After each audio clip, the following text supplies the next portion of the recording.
अस्सलाम वालेकुम नाज़रीन, आवाज़ न्यूज़ में भलीकार माया गज़ाला आबो सब खां पहिरियां हिकु नज़र हेडलाइंस ते।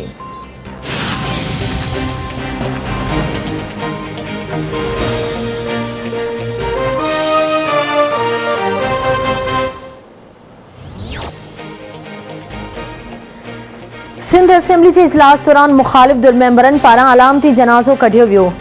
पीटीआई मेंबर अलामती जनाज़ो कढण लाइ खट खणी असेंबली पहुता। सिक्योरिटी एहलकारनि ऐं पीटीआई मेंबरनि विच में मुंहमारी। पीटीआई मेंबर स्पीकर जे रोस्टर माॾो जमहूरियत जे जनाज़े वारो बैनर खणी एहतिजाज करण वेही रहिया। मुखालिफ दुल मेंबरनि जो अलामती जनाज़े समेत ऐवान मां वॉकआउट। स्पीकर चवे थो अपोज़िशन ऐवान जी तौहीन कई आहे। असेंबली सहाफ़ियुनि जे तहफ़ुज़ वारो बिल हिकु भेरो ॿीहर इत्तफ़ाक़ राय सां मंज़ूर करे वरितो।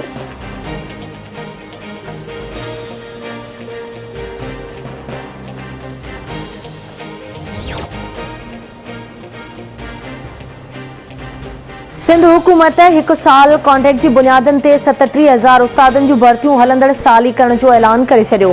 तालीम वारे वज़ीर सईद गनी जो चवणु आहे त 37,000 उस्तादनि जूं भर्तियूं IBA सखर तहत कयूं वेंदियूं। कोशिश आहे त जल्द उस्तादनि जूं भर्तियूं कयूं वञनि। अॻु मंसूबो हो त उस्तादनि खे 3 सालनि लाइ भर्ती कयो वञे, पर हाणे उस्तादनि खे 1 साल जे लाइ भर्ती कयो वेंदो।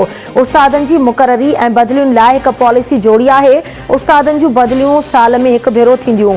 बंदि पयल स्कूल खोलाइण लाइ क़दम खयां पिया वञनि।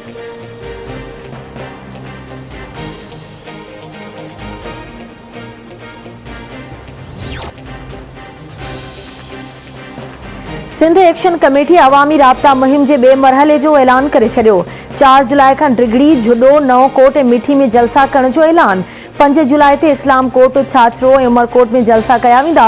6 जुलाई ते कुनरी, सामारो ऐं कोट गुलाम मोहम्मद में जलसा करण जो ऐलान। 10 जुलाई ते मीरपुर ख़ास में जलसो कयो वेंदो।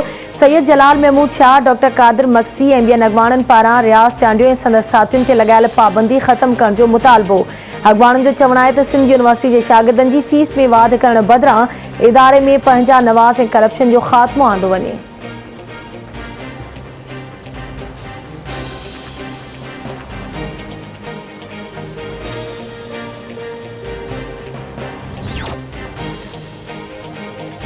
बदकिस्मतीअ सां असांजे बुज़ुर्गनि पाकिस्तान सां इंसाफ़ न कयो। दुनिया जो को बि मुल्क पाकिस्तान खां वधीक ख़ूबसूरत नाहे।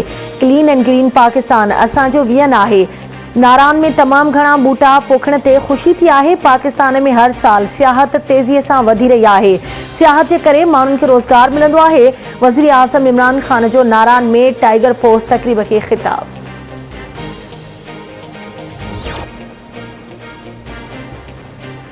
वीह सालनि खां दहशतगर्दी जे ख़िलाफ़ जंग विड़ी रहिया आहियूं। असांखे पंहिंजे इदारनि जे बुनियाद खे मज़बूत करणो आहे।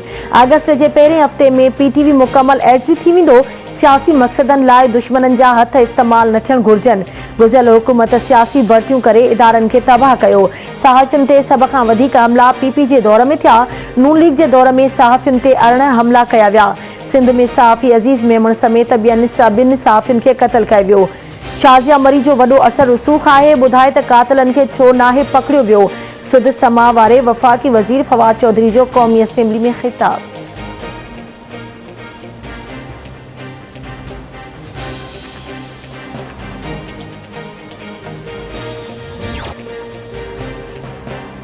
ऐं कोरोना लॉकडाउन सबबि सिंध जूं समूरियूं दरगाहूं अॼु खां खुली वियूं। शाह अब्दुल लतीफ़ भिटाई, कलंदर लाल शहबाज़, अब्दुल्ला शाह गाज़ी ऐं सचल सरमसी दरगाहुनि खे खोलियो वियो। दरगाहुनि ते SOPs ऐं मास्क लाज़मी करार। दरगाहूं खुलण ते पांधीअड़नि में सराही। सिंध में कोरोना वायरस जे पखिड़िजण सबबि दरगाहुनि खे बंदि कयो वियो हो।